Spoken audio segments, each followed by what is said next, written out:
porque llegó Pipina, el primer orinal femenino descartable para orinar de pie, cómoda y segura. Es discreto, fácil de usar y para todas las edades. Conoce más en www.pipinahigiene.com.ar. Pipina Higiene, tu libertad no tiene límites. Escuchanos por LT8, míranos por YouTube. LT8 AM830. Estamos todos en la 8.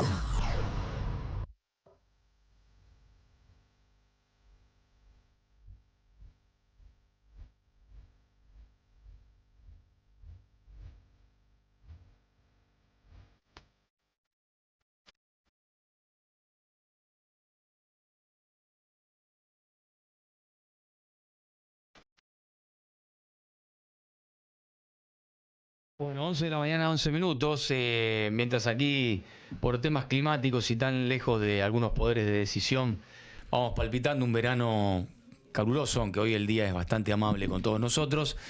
La cumbre de Davos en Suiza, en el medio de la nieve, hará que los mandatarios de todo el planeta nuevamente se reúnan en este enero para intercambiar experiencias y opiniones en materia sobre todo de política económica. El antecedente en cuanto a la visita de Javier Milei allí da cuenta de que ante un auditorio con mucha expectativa sobre quién era este nuevo presidente argentino de esa remota nación que con ideas libertarias llegó a la presidencia, provocó un antes y un después, porque el discurso de Milei el año pasado fue disruptivo, ¿no? Hasta diría incómodo para algunos. Bueno, vamos a ver ahora y analizándolo con un analista internacional cuáles son las expectativas. Está Mariano Yaquimavicius para hablar con nosotros. ¿Cómo andas, Marian? Lucas Amerizo. ¿Cómo estás, Lucas? Muy buenos días. Buen día. Bueno, contanos un poquitito cuáles serían las novedades de esta edición. Mira, el Foro Económico Mundial, reconocido públicamente como Foro de Davos, reúne, además de políticos, a una cantidad importantísima de empresarios, de agentes del mundo financiero y también de comunicadores sociales.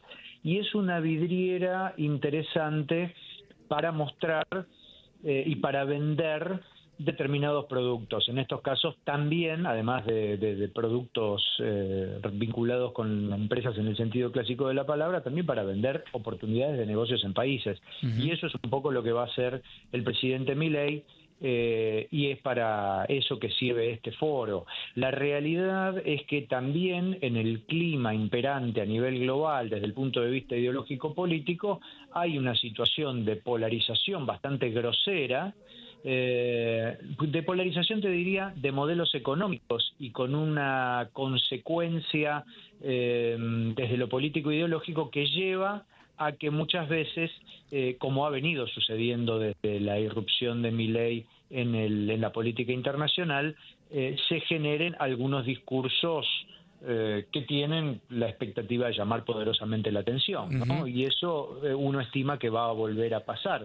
Mariano, en la agenda de violencia el año pasado, ¿no? Pero bueno. Perdón la interrupción, pero digo, después del episodio, yo diría, más importante del mes, para no hablar de lo que va a seguirse hablando de el proceso de extracción de Nicolás Maduro de Venezuela, ¿estos temas, por ejemplo, impactan a la hora de discutir política económica a nivel mundial? Yo creo que todos estos temas, yo creo que estamos ante un proceso de reconfiguración del sistema político global, donde hay muy pocas certezas. Entre las pocas certezas que tenemos es que asistimos en tiempo real al derrumbe de todo el sistema internacional basado en reglas, sobre todo con un líder vinculado a un país que históricamente ha sido propenso a cumplir reglas de juego, o por lo menos a establecer unas reglas de juego que ese país pudiera cumplir, que es Estados Unidos, que está con una masa en la mano tratando de demolerlas todas lo más rápido posible, además, porque lo que le interesa es disputar poder de manera lo más directa, práctica, fácil posible con los otros grandes actores internacionales que no es el único, y no hay que caer en la simplificación de resumirlo en países, pero que bueno, hay una realidad, hay dos modelos de capitalismo en pugna hoy.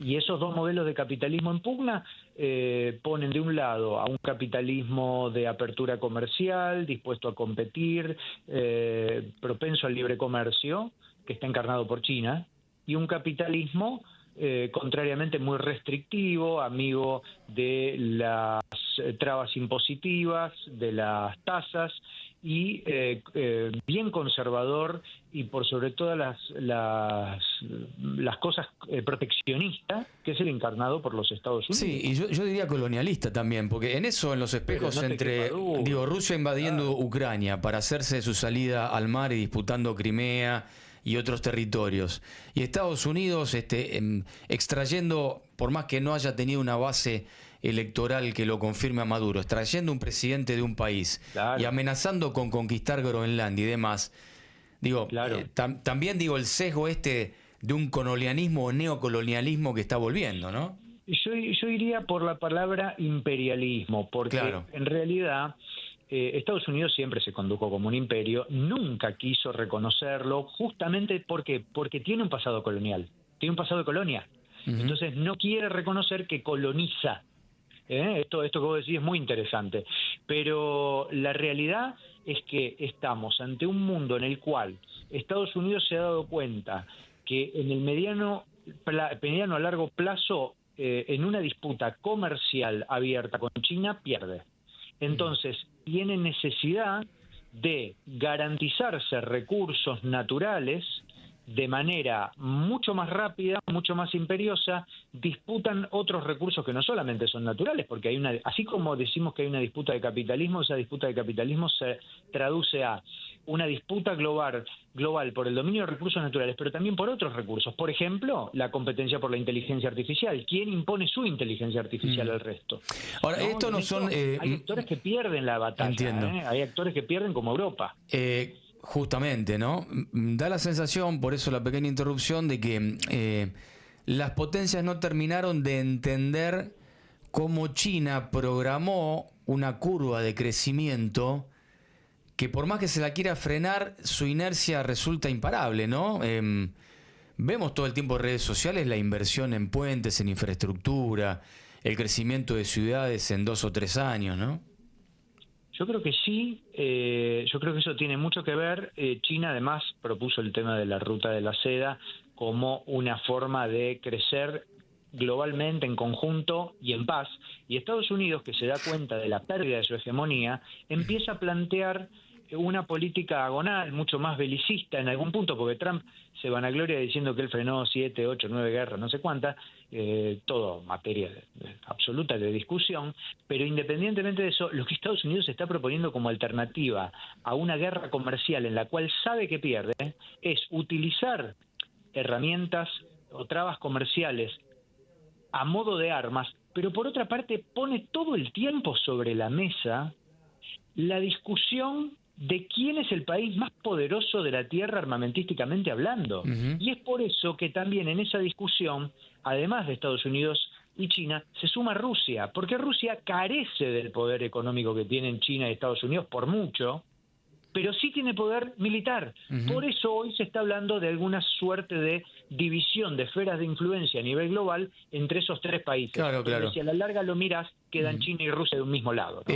Sí, es cierto que por ahí aparecen también en época de redes el mundo dividido en 3, ¿no? Y una especie de acuerdo de una mesa de 3 sillas donde los 3 acordaron distribuirse el mundo, ¿no?